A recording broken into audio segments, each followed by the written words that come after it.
Furry Josh, the podcast for furries by furries. I'm Rose Get in the Box, and welcome to another episode of the show. This week we've got the one, the only, the fabulous Laura Kay. Okie dokie Loki. Hey everybody, it's Pinkie Pie. Just kidding, y'all. It is me. Thank you so much for having me on the show. My name is Laura Kay. You may or may not know me from doing TikToks. I also do a lot of blind reactions on YouTube. I'm a cosplayer. I've been involved in UK PonyCon doing panels on there. I do a lot of My Little Pony impressions and other impressions as well. And I'm an aspiring voice actor. It's all very exciting. Thank you for having me on the show. And thank you for coming on. I also want to say a massive thank you to Riskel, who suggested you way back in July last year. And I was just too shy to message you. And then I saw you at PonyCon online. And then I was like, right, I'm going to find her and I'm going to do it. So thank you, Riskel. Thank you, Riskel. We love you. So how did you get into voice acting character? How, who, what, where, when, how, why? Well, I've found just really good at accents ever since I was little, just growing up. Like, you know, my parents and my primary school friends can definitely vouch for me on that. I just hear a voice and then I can just imitate it immediately. And that was like really prominent when I was younger with accents, you know, like Scottish accents, like listening to things like Billy Connolly growing up. I just all of a sudden just knew how to do voices. And obviously I'm partly Irish as well, just like yourself there, like your man. And I've got family over in Ireland and I've just always been able to do just different types of accents. And then I've just always loved cartoons as well growing up, and then watching behind the scenes of a lot of cartoons and like movies and things like that, and then you see all of the voice actors or like, you know, celebrities doing specific movies. You know, if you're having like an A-list cast for a movie, still it's just really interesting to see the behind the scenes of how the characters kind of come to life. And then when I got back into the My Little Pony community and I started re-watching My Little Pony Friendship is Magic, I just realized how incredibly talented all of these voice artists were. And I just wanted to kind of figure out how to do it by myself. And I think it's just sort of, like, it's because it's something I've always been good at. And I thought, why don't I just, you know, put it into practice, try and see if I can get any better at it. And I definitely have. And it's just been a lot easier for me to kind of pick out different aspects of a voice. And it's really interesting to kind of delve into that and see, like, you know, what a distinctive aspects of a voice is. Like Pinkie Pie has got a really high-pitched voice and she kind of elongates her sentences at the start. And then she might just go off on a tangent and speak really quickly. And then you've got a character like Rainbow Dash who's just really raspy. And you got to get that raspiness down. You got to get the accent down. But then it's all kind of down to the raspiness and the whoa. It needs to be about 20% cooler. You know, and it's just really interesting to kind of pick out those different aspects of a voice and like put them into practice and get into a sort of character as well. Like, it's not just about doing a character's voice, like it's voice acting for a reason. You're acting with your voice, but you've also got to put the acting into practice. You know, it's really interesting, and just getting into a character, it's like a form of role play, and it's definitely intertwined with the furry community in that sense. You know, like when you put on a fursuit, you get into the fursona, you get into your character. And it's the same kind of thing with me. Like, I will definitely be in a happier mood. Like, if I am portraying Pinkie, like in a video, I'll have to get all like nice and bubbly. And it's not really difficult for me because I'm an absolute massive Pinkie Pie kinney. Like, I just kin Pinkie Pie to the ends of the earth. But even when I'm playing like Rainbow Dash, I notice my mannerisms get a lot more kind of like laid back, and I'll try and like think I'm the absolute coolest person alive. And then when I'm maybe Applejack, I'll definitely be having my hands on my hips more. I will be messing with my shirt, maybe I'll like even like, you know, be putting a hat on to just add to the effect of just having something that she always has. And Rarity as well, just act like, you know, doing a lot of hair tossing. And Fluttershy, I've always got my hands like really close to my chest because she's very timid. And then Twilight, I'm always messing with my glasses. It completely depends on who you're portraying, and even your facial like aspects, you know, your mannerisms and your face change completely as well. Like when I'm Pinkie, I'm always smiling, and Fluttershy's kind of always got like furred brows, you know. She's always kind of just very timid, like I say. And even when I'm doing a character like Derpy Hooves, maybe, you know, and your face kind of gets a little bit more, I don't know, Rarity, can I help you? And your face kind of like falls a little bit more because she's got a very kind of slurred voice, and it's really interesting, like I say, to just get into a character form like that, like with your mannerisms, with the acting, and just picking out distinctive aspects from everyone's voice. It is super interesting. You mentioned there behind the scenes. This is kind of cool for me. So I'm seeing your bedroom. Viewers on YouTube can see it as well. It's so cool because I'm seeing on TikTok, but it's flipped. I'm like, that's what that thing is. So what is going on behind you right now with all the My Little Pony stuff? What is going on behind me? It is all My Little Pony stuff, like right here. I have my flags. I have like all of my gay flags going on back here. I have all dance shoes. I've got a lot of ponies in this little cabinet right here. This is where I have all my candles and stuff. And for TikTok, I film against my window because it's very, very hot today, as Ace will tell you as well. It is very spicy in both countries today. It is a little bit warm, and I cannot simply film or do this facing my window, because I will burn. In fact, you know, I said I'm partly Irish and I meant it. I will burn through my window. I really, really will. It's not going to happen today. But the majority of the time I will just film for the lighting against my windowsill. And a lot of the time it's just very chaotic. My videos, I'll move around. I don't really have a specific setup unless I'm doing like a YouTube video. Maybe I'll pop my camera like on the side, like around here, like on my tripod, like around my windowsill, and then I'll be doing blind reactions on my bed with my laptop there instead. Because I like to be comfy. I like to be comfy when I'm doing blind reactions, because it's a comic at the end of the day, and I like reading things when I'm nice and comfy cozy. But yeah, that's my kind of behind the scenes. But in my TikToks, it's all very chaotic. I do a lot of zooming in, very office style zoom in kind of vibes. I've got a lot of prints on my wall behind me that Ace will know about already. But yeah, it's just all very chaotic, the behind the scenes for me. I have little microphones that I use, nothing too extravagant. Yeah, it's just all a lot of fun. It's a lot of fun. So that's my behind the scenes bedroom, my studio, my bedroom, multi-purpose, if you will. I also love, so on your shirt you've got the My Little Pony. I think it's the three characters. Is there Fluttershy in the middle of that? Is that Fluttershy? It is a Gen 1 pone, actually. I'm not quite sure which one this is, to be perfectly honest with you. I bought it from H&M a long while ago, but it's very, very cute. I just thought, you know, Gen 1 is very adorable, very aesthetically pleasing to me. Obviously I love all the gens, but like when I started initially getting into My Little Pony, it was, you know, maybe like Gen 1, Gen 2. Like I remember getting the VHS videos of the movies, like the first movies, you know, and even Bex has made me a little cup here. It's got my name on it. Like she got like stickers made for me and everything. I don't know whether you guys will be able to see this later on, but it's got a little sticker of like a Gen 1 Pinkie Pie on it, and then a Gen 4 Pinkie Pie on it as well, just because Pinkie is me, apparently. So there's that. Like I watch a lot of your TikToks, even before UK PonyCon, I watch them, and since watching them, like Okie Dokie Lucky has become part of my daily vocab. I love that. I think so many people have said that to me as well, just Okie Dokie Loki. And for me as well, I was saying this to Ace before as well, it's the whoa. Whenever something like ever so slightly intriguing happens to me, I just immediately dash persona and like, whoa. What? It needs to be about 20% cooler. So you mentioned you do YouTube videos and characters and stuff, read comics. What happens when a character comes into the comic that you don't know the voice of? Like you're just sitting there kind of going, now what? Calling me out here, my guy. There was a comic issue a couple of weeks ago that I blind reacted to and edited, and I panicked because Marble Pie actually started saying genuine words. Marble Pie is Pinkie Pie's twin sister. She is a little bit younger than she is. She was born ever so slightly after. And the majority of the time, Marble Pie says, she's just completely polar opposite from Pinkie Pie. It's like one end of the spectrum and the other with these two. They are just completely different. Pinkie Pie's the one that always talks, and Marble Pie never gets a word in edgeways because she's very, very timid. She's like Fluttershy times about 1,000,000. You know, and all of a sudden she just started speaking. And this is the only thing about the comics that freaks me out. I love the comics more than most things. I love blind reacting to them. It is a really fun thing to do, especially doing the voices for them, like Pinkie and Dash especially. I love doing their voices in the comics. It's a lot of fun.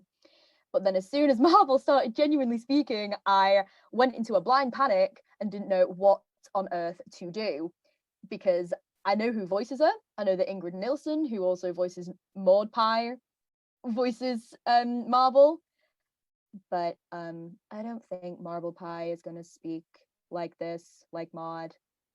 You know, she's Pinkie Pie's twin sister, so she's got to have a little bit of more energy to her voice, like Pinkie Pie's, and especially considering her. They're all very high pitched to begin with, but I just panicked. I panicked and I didn't know what to do.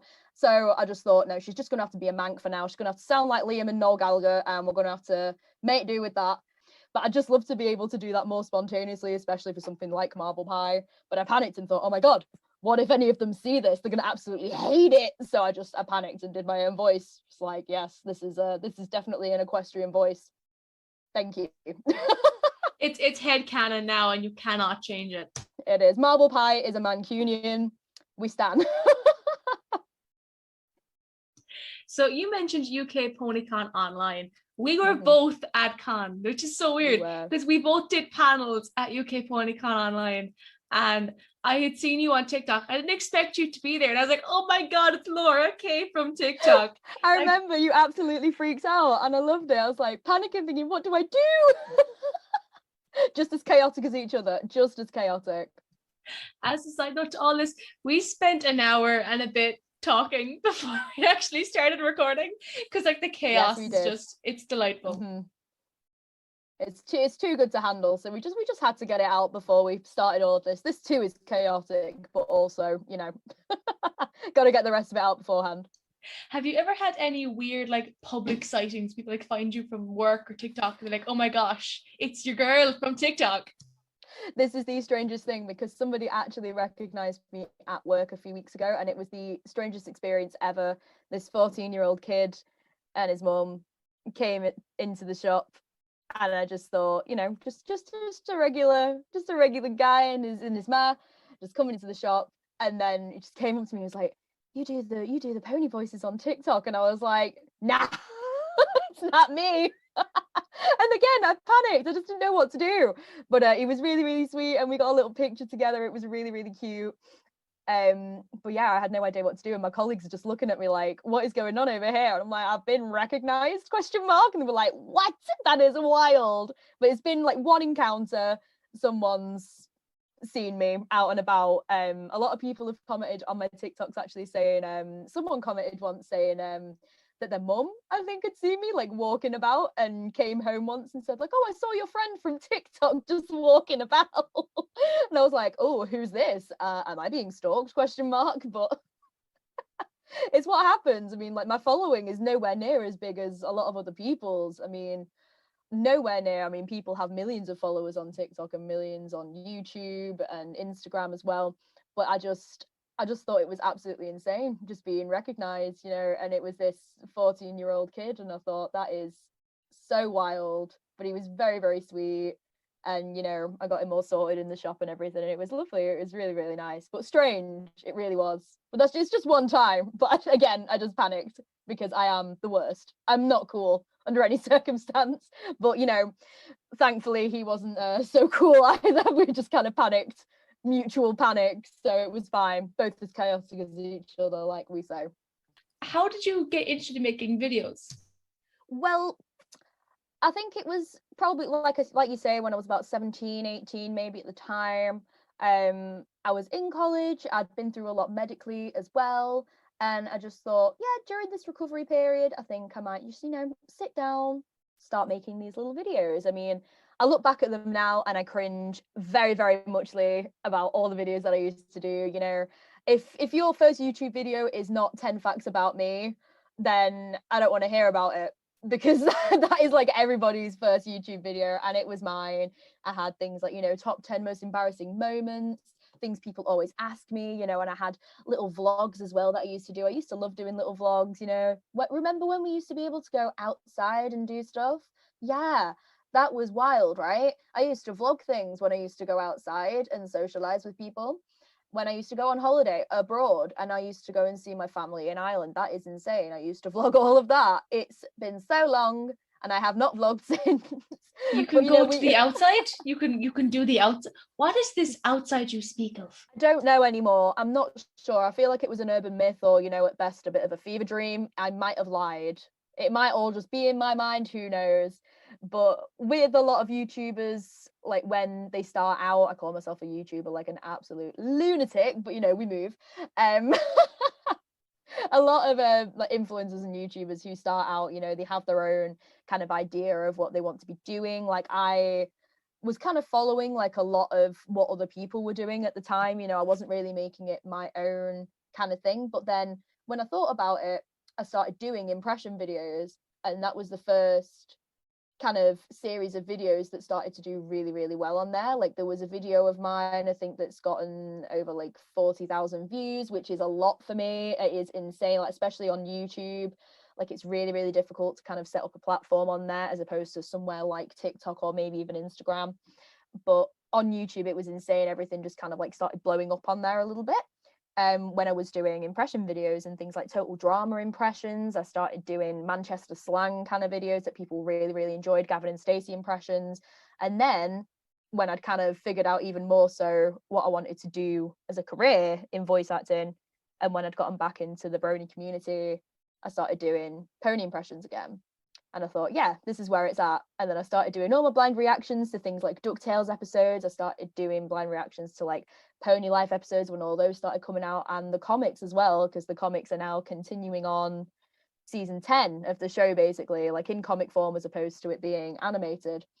And it's just been really interesting to have a blind reaction to the comics and like see myself actually reacting to stuff, but also trying my best to do impressions along the way.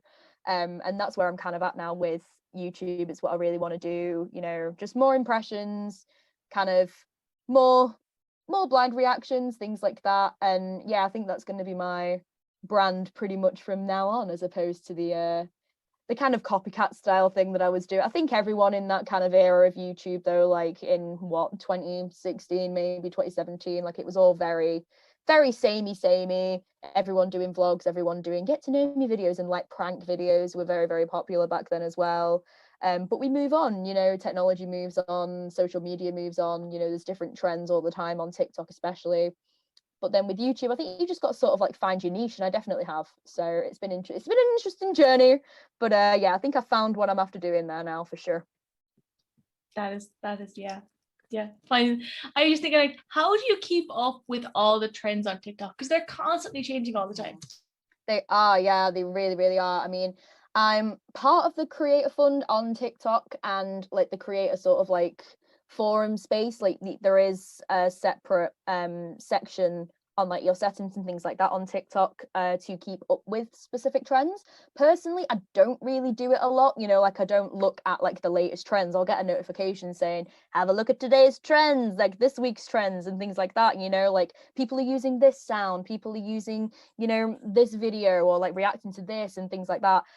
And I just think like a lot of the time I don't really do it. Like I see a lot of other people maybe doing videos like that with certain sounds, and I'll jump on it if I think that I'll be able to make it into my niche, you know, like I'll be doing a lot of, you know, LGBTQ plus content, a lot of impression content, obviously a lot of brony content, just general nerd stuff like anime, cartoons in general, you know.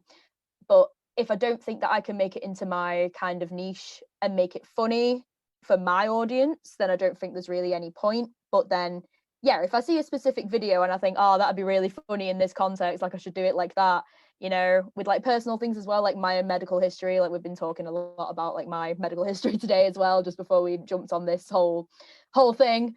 But yeah, it's all really down to like what kind of audience you've got, really. I've got a lot of young followers, I've got a lot of like followers around my age, but they're all there for really the same reason, to hear my impressions and more My Little Pony content, things like that. So yeah, if I'm going to jump on a bit of a bandwagon with a trend, then I'd like it to be, you know, reachable to my audience really, and to other people, you know, very, very British content as well. I think like I found, you know, like that always goes down well for my audiences. I think the majority of my audience are from either the UK or the US, which is really interesting. So yeah, it's just got to kind of like match up what they're after really, which is always interesting to find out. And speaking of content, where can people find you online? Where can you find me online? Oh goodness me, I have changed my handles ever so slightly very recently, but my TikTok is Laura K VA, no underscores or any such thing. It is all just one word. That is the exact same for Instagram and also for Twitter. My YouTube is Laura K. It's probably the first thing to come up. I don't know whether that's just me being big-headed, but I think it actually is the first thing to come up, like channel-wise on there. My icon is a lovely little cartoon that someone drew for me a while ago. It's beautiful. It's just my face, my little bob cut, and my fringe, and my glasses.